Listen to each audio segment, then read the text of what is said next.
Today we are looking at the last form of representing linear relations, and this is general form. So we have looked at slope-intercept form, we have looked at slope-point form or point-slope form. The last one we're going to look at is general form. And so we see here it has an ax plus by plus c, and it's equal to 0 this time. That's going to be the key idea here of general form, is that everything is moved to one side, right? The x with its coefficient, the y with its coefficient, and any constant terms we have are all moved to one side of the equation, so we can set it equal to 0. There's a few things to take note of here. So the coefficient in front of x, we want to make sure that's a whole positive number. So 1, 2, 3, 4. It can't be 0, it can't be negative, it can't be a decimal, it can't be a fraction. Right? And b and c both just have to be integers.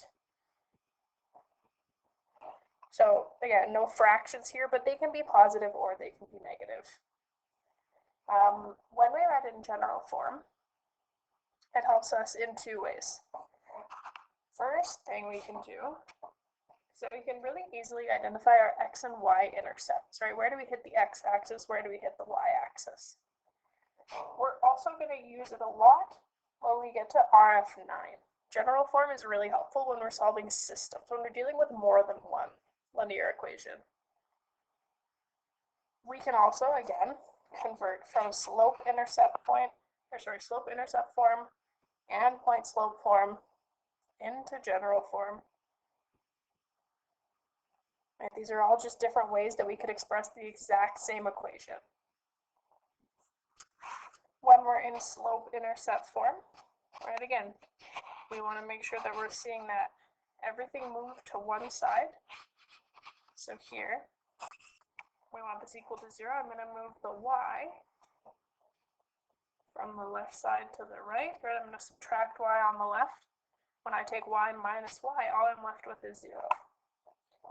And when I subtract y on the right side, I have this new negative y term, which I'm just going to write in the middle, just so we're writing it in the same order every time, right? Write the x, then the y, and then the constant. In the example on the right, I kind of want to do the same thing, right? Point-slope form. This is telling us, if we remember, that we have a point at -5 for x, +4 for y, coming from these two values. So first things first, right? I don't see any brackets in general form, so I want to distribute that. I'm going to do the 3 times the x, and I'm going to do the 3 times the 5, right? So I get a 3x plus 15 on the right side there. Then I'm going to bring the 4 to the other side, right? Add 4 to undo that subtraction. I've successfully gotten this into slope-intercept form now. And then I want to bring that y to the other side, right? I want to go one step further. And again, I'm just going to write that y in the middle, because that's the order we generally write it in: x terms, then y terms, then our constant. And so notice this doesn't necessarily tell us anything, right? We don't know a whole lot about what's going on here based on this form. So we're going to convert some more linear equations into general form. Again, always wanting to get that expression that looks like 0 equals ax plus by plus c. Right? We could have the 0 on the other side as well. We could also see ax plus by plus c equals 0. That means the same thing, but either way, they're both equal to 0.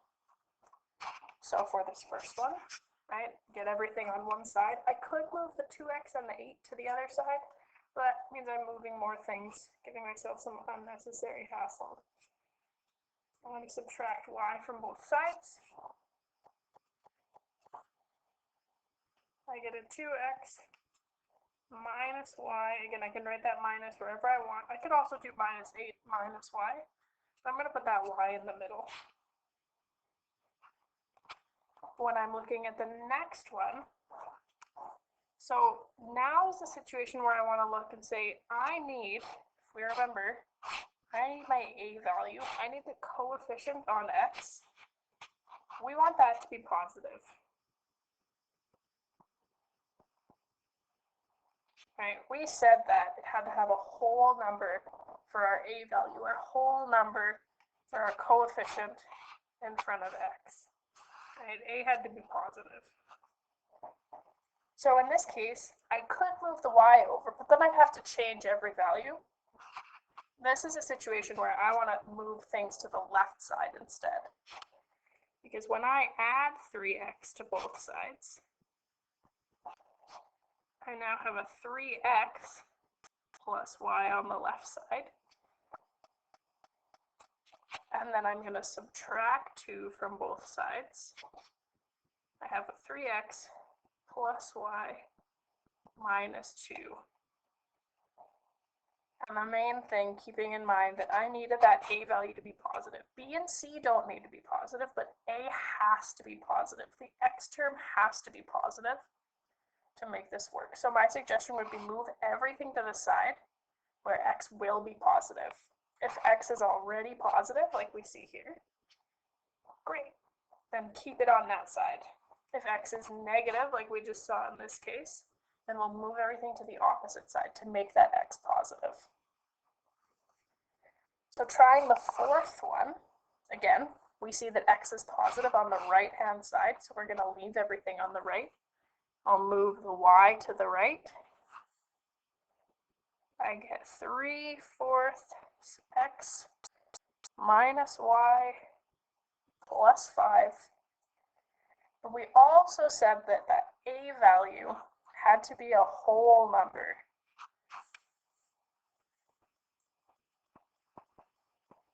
Right? And a fraction does not count as a whole number. This is a rational number, but is not a whole number. So the best way to deal with this is we want to get rid of that denominator, right? I have 3/4. I want to make that a whole number. And the best way to get rid of the denominator of a fraction is to take the whole thing and multiply it by that denominator. Because what's going to happen is it's not going to change the left side, right? When I do 4 times 0, I still have 0, which is good. That's what we want for general form. When I do 4 times 3/4, right, if we do that down on the bottom here, 4 times 3/4, right, this is like a 4/1.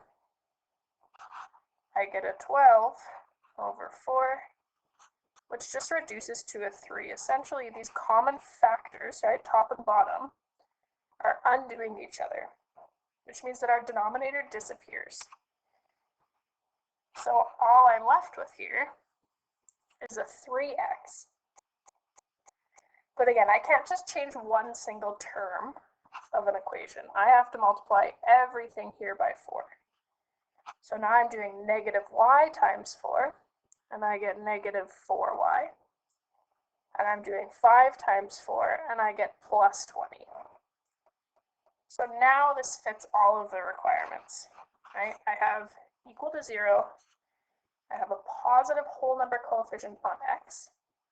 And b and c, right, the coefficients on y and the constant term are integers, right? Positive or negative whole numbers. And so D, the last question, kind of wraps up all these steps into one. First thing we wanted to do was make sure that x was positive. So the first thing I would recommend doing is move everything to the side that you want, right? I'm going to add 2/5 x to both sides. While I'm at it, I'm also going to add 3 because I know that's going to have to get moved as well. So now I get something that looks like 2/5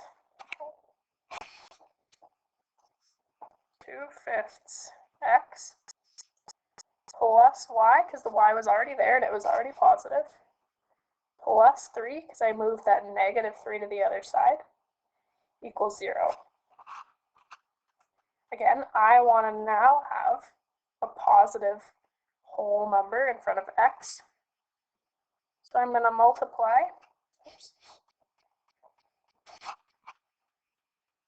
essentially every term by 5, right? I know that if I multiply this fraction by 5, it'll get rid of the denominator.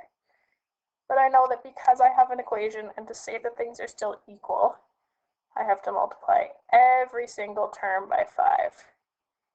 All right, sorry, these dots are multiplication signs, not decimals.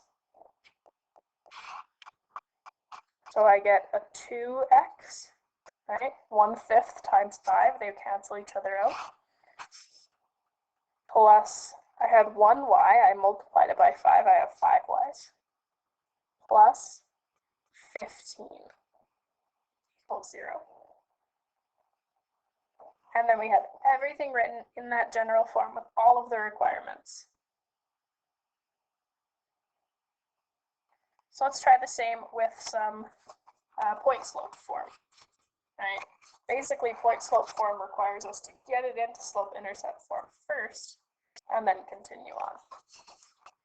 So we'll go through some of these here. First step, right? Making sure we're following that mass. I can't really move things back and forth until I deal with these brackets, deal with this multiplication. Y minus 4 is 3x plus 15. Make sure both of those terms inside the brackets are getting multiplied by 3. Again, I want to move everything to where x is positive. So I'm going to add 4 to both sides.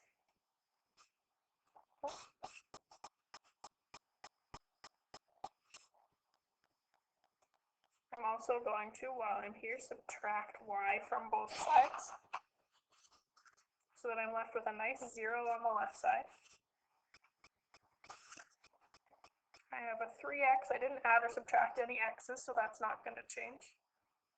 Minus y, because I brought that y over, plus 19, right? I had 15 constant terms already. I added 4 more. And so this is my general form here. Let me just move this over a little bit, make some room. All right, looking at the next one, same idea. Distribute first. Y plus 9 is negative 2x plus 8. Being careful, keeping an eye on your signs here when we're dealing with negatives. Right, negative 2 times positive x, and then negative 2 times negative 4. Again, I want my x to be positive, so I'm going to move things the other way this time. I'm going to add 2x to both sides, because I want that x to be positive. I'm also going to subtract 8, because I want that right side now to equal 0. I'm left with a new 2x on the left side, positive 2x, plus y, because the y was already there and already positive, plus 1, because I had 9, I subtracted 8. Looking at the third one, so we have some fractions that we're going to be dealing with here. Same idea. Distribute first. Y minus 3, negative 7 over 2x, plus, remember when we multiply fractions, I'm going to do 7 times 4 over 2, and I just realized I've got my sign wrong there. Right, I had negative 7 over 2 times positive 4. I'm going to end up with a negative 28 over 2.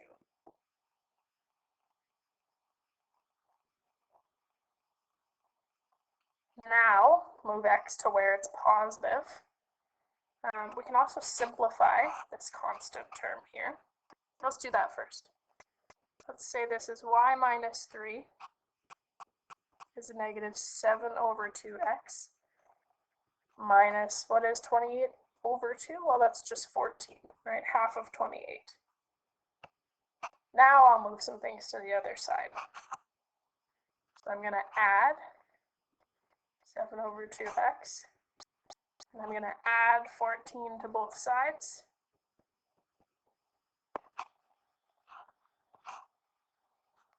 We get a positive 7 over 2x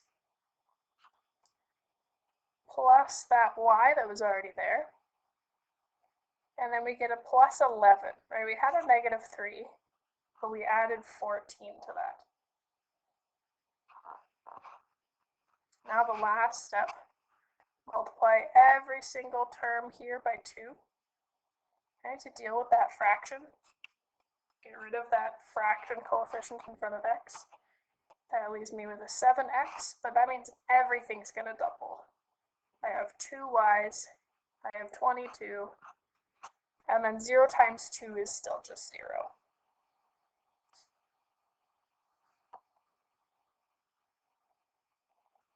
Take a minute, pause, see if you can give the last one a try now that you've done a lot of practice with these fractions. All right, and what it ends up looking like, we get a 5 over 7x minus 15 over 7. Doesn't give us a nice fraction to reduce this time. I'm still going to move everything over. I'm moving it to the right side because x is already positive. Minus y minus 1 minus 15 over 7. So there's a couple of things we can do here. We could practice some of the fractions that we already know and love.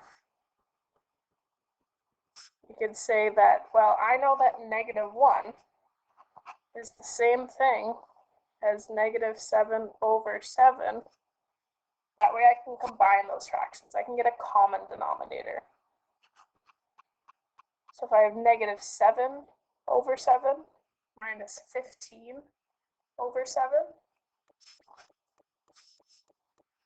I'm going to end up with a negative 22 over 7.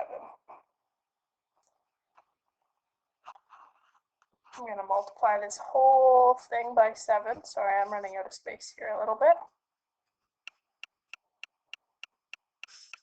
I get a 0 equals 5x minus 7y minus 22. Right, so switching to general form is probably the most work out of all of them, right? Because there's a lot more specifications on what general form has to look like, and a lot of it doesn't come from the graph, right? It doesn't actually tell us a lot about the graph until we kind of manipulate it a bit. We can also work our way backwards, so let's spend some time converting back into slope-intercept form. Right, if we remember, that looks like y equals mx plus b. So our goal here is to get the y by itself and get rid of any coefficients on that y. That's probably our number one way to look at that. So looking at this first one, first step, I want my y by itself. I have my y right here. Generally, to make life easier, we'll try and make y positive. So here I'm going to move everything else to the other side. I'm going to subtract 4x from both sides. I'm also going to add 12 to both sides. Let me move that. Oops. Okay, we'll do it one step at a time. So I have 2y minus 12.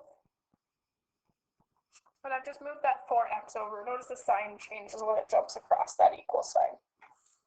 Next thing, I want to move that 12 as well.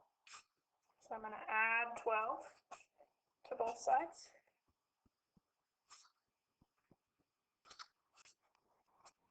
I'm left with 2y equals negative 4x plus 12, right? They're going to be two separate terms. They're not like terms at all. I can't combine the 4 and the 12. And then the last thing I want to do to get this in slope-intercept form is have a coefficient of 1 on that y. Right, I have 2y. I just want it to look like y, so I'm going to divide by 2. But that means I'm going to divide every term on the right side by 2 as well. And it might even be helpful more to look at it like this. I'm dividing every single term by 2. So I get a y equals, when I do -4 divided by 2, I get a -2 for x. When I do 12 divided by 2, I get a 6 for our constant term. And now we're in slope-intercept form. Looking at this second example, this time it might be easier for us if we move the 3y to the other side first. Right? It's negative right now. If I add 3y to both sides, we're going to get a nice positive y.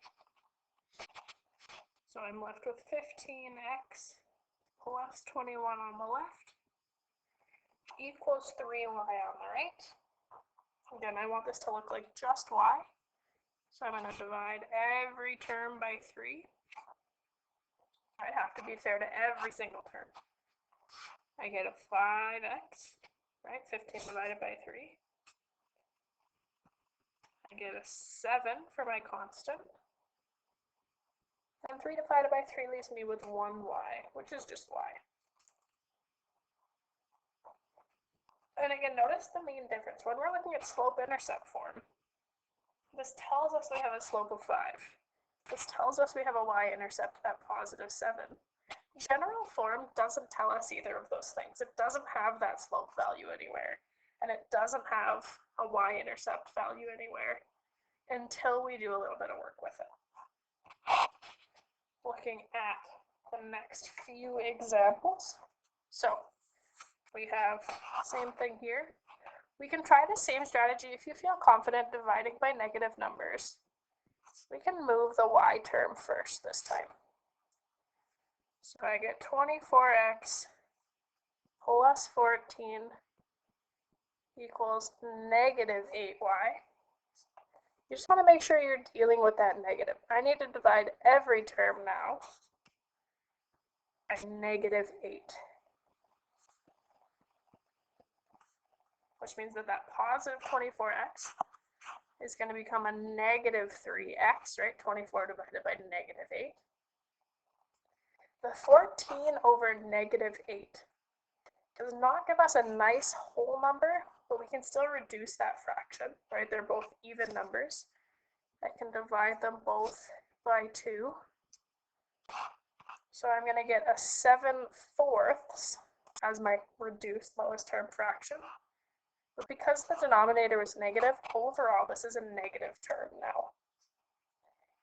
And then on the right-hand side, I get a positive y, right? -8 divided by -8 gives us that +1. And remember, fractions are okay in slope-intercept form. I don't want to go ahead and then multiply to get rid of that denominator here, because that'll change my y value. So take a minute to pause, try these 3 at the bottom, and then come back to me. All right, looking at this first one, I'm going to move the 5y. I can already tell we're not going to get nice numbers here, but that's okay.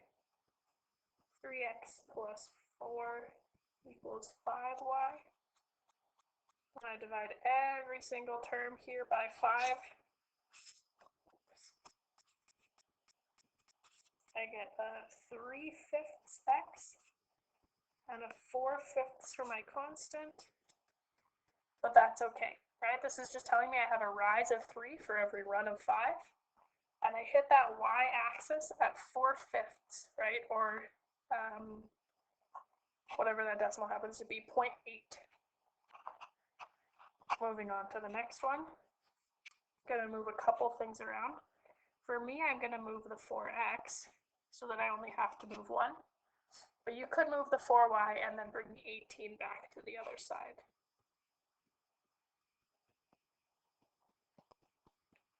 So I'm going to get -4y is -4x plus 18. I'm dividing everything here by -4. Gives me a +1y. also gives me a positive 1x. And when I do 18 divided by negative 4, doesn't quite give me a nice number. It gives me 9 halves. Looking at the third and final one, I'm going to do negative 8x, 8x plus 3 is negative 19y. Divide the whole thing by negative 19. This is not going to be a nice one because we have that prime number. So we're going to get 8 over 19, right? Those negatives cancel each other out. Minus 3/19 equals y. Not nice numbers, but realistically, a lot of math does not end up being nice numbers. So when we think about general form, this is a good form for graphing or for finding information about a graph. So we can only convert to the other forms, and those are a little easier to graph by hand. We can also find the x and y intercept here, because we know a little thing about the x and y intercepts. If I'm looking for an x-intercept, right, I know that the y value is 0. So if I let the y value be 0, if I substitute a 0 in for y, that's going to help me find the x-intercept. On the other hand of things, if I want to find the y-intercept, I know that when I'm on that y-axis, I have an x value of 0. So if I substitute in every x with a 0, I'm going to be able to solve for y. So to graph with general form, I want to find both of these points, right? You always want to find at least 2 points or a point and know the slope. Then we want to plot those points. So plot both of those things, the x-intercept and the y-intercept. And then we want to connect them using a straight line, right? Because if we have our x and y intercepts, there's only one possible line that will hit both of those points. So here we have an example, 8x minus 4y plus 16 is equal to 0. So to find my x-intercept, to find my y-intercept, I'm going to set my x value to be 0. So I'm just taking the x in the equation and setting it equal to 0. Now my only variable is y, so that's going to tell me the y-intercept, and specifically the y value when x is 0. So I do 8 times 0, I get 0. Right now I don't have any x terms at all. Minus 4y plus 16 equals 0. Just because it's negative, I'm going to bring the 4y to the other side. 16 is equal to positive 4y. Divide both sides by 4, and I'm just solving this equation now using my algebra skills. And y ends up being positive 4, right? 16 divided by 4. That tells me that my y-intercept is at 0, 4. I can plot that, right, over on my graph. I find 0, 4, and I can plot that point. Now we're going to do the same thing, but let's replace the y value with 0, right? Because I know that my x-intercept has a y value of 0. So I get 8x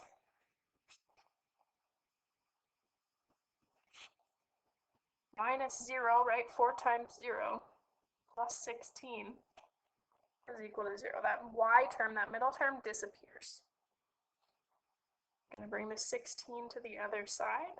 I'm going to get a negative 16. Oops. So when we divide both sides by 8, positive 8, x ends up being negative 2. So I get a point at negative 2, 0. So I plot that point, I go to x value of negative 2. And then I know that my line, it has to be the line that goes through both of these points. And we'd also have an arrow on the other side.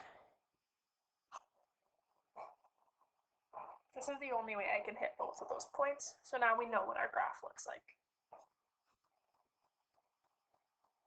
So we'll try a couple more graphs, and that's where we'll call it for. All right, so for each of these, like it says, and that's the only way we can really graph these general form, is by starting with finding the x and y intercepts. So we'll go through the process for each. Let's look at the x-intercept first for this one.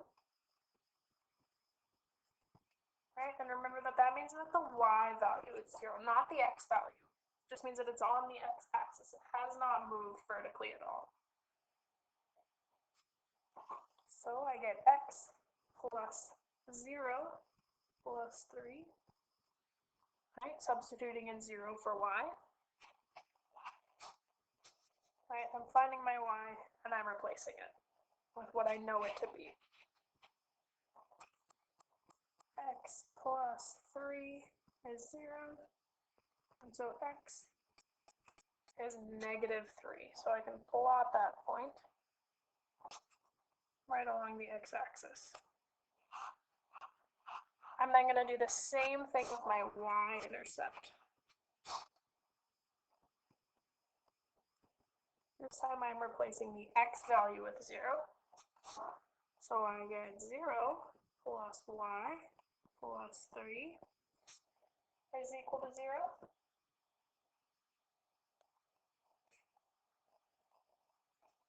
And then I'm going to isolate the y, and I'm also going to get a negative 3, but now I know that that's on the y-axis. So I plot my point down there, I connect them with a nice straight line, and I make sure my line has arrows because I know this line could go on forever. Let's try one more. I get my x-intercept. Oops.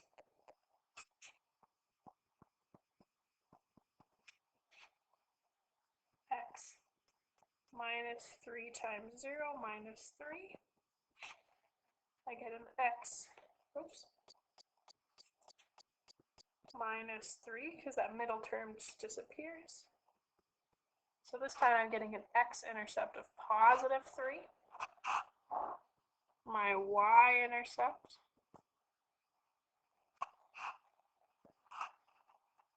I get 0 minus 3y minus 3. This time my negative 3y is equal to positive 3. When I divide both sides by that negative 3, oops, I actually get, oh no, there we go. I actually get a negative 1. So I plot those points, connect them with a line,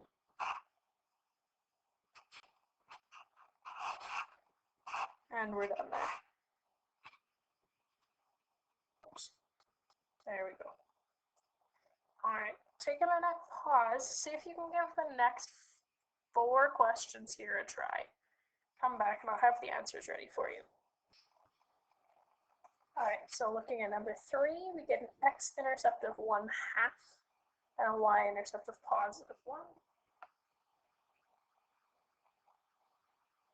And here's a quick glimpse at 4, 5, and 6. Right, when you have these fractions, try your best to estimate when we have a y-intercept of 1/2, right? Numbers like 5/12, just remember that that's a little bit less than 1/2, right? A little bit less than 6/12, and try your best to estimate sketching that point. Last thing is let's come up with an equation given a graph. And so the way we're going to do that is we're going to start by either creating an equation in slope-intercept form or point-slope form. Slope-intercept would probably be a little easier, and then convert to general form. Again, this general form doesn't actually tell us much without doing a bunch of work. Any characteristics about the graph. So for this first one, I'm going to find that y-intercept there. I have that at 0, -4. And I see that by slope, I have a rise of 1 and a run of 1. So I have a slope of 1 in this case to get to another point. So I can go ahead and write that in slope-intercept form. Y equals mx, so 1x minus 4. Then, to write this in general form, again, remember I want to make it x positive. So I'm going to bring the y over to the right side. X minus y minus 4. So again, starting in slope-intercept form, or slope point form, but slope-intercept's a little easier, and then converting to general form. Number 2, same idea. We're going to start with our y-intercept. I'm then also going to find my slope, which looks like that I have a rise of -1 for a run of +2. So my slope is -1/2. I translate that into my slope-intercept form. Remember, I want to make x positive and a whole number. So what I'm going to do here is I'm going to bring the x and the -1 to the other side. +1/2 x plus the y that was already there, plus the 1. Now to deal with that fraction, I'm going to double everything. I get an x, right? I'm looking this whole thing and multiplying by 2. I get just an x, I get a 2y, I get a 2, and that's equal to 0. Taking a look at the third one, find my y-intercept, find that my slope, I have a rise of -1 for a run of 1. My slope is -1, we see that it's going downwards. Y equals -x plus 5. Again, bring everything to the other side where x becomes positive. -5 this time. And we're done. So take a minute, pause, try the last 3 questions. All right, so if we come back and we take a look at these last 3, the first one had a slope of +3/5. So we end up with a 3x minus 5y minus 15. Second one ended up with a slope of -5/4, right, counting your rise and run. And the last one had a slope of -1. Again, when we're dealing with those fractional slopes, there's usually an extra step involved. So that's the 3 forms. All right, we're going to go on to revisiting parallel and perpendicular lines when we come back. But make sure you're keeping up to date. Make sure you're following along with the notes. Email me again if you have any questions at all, and I will see you in the next video.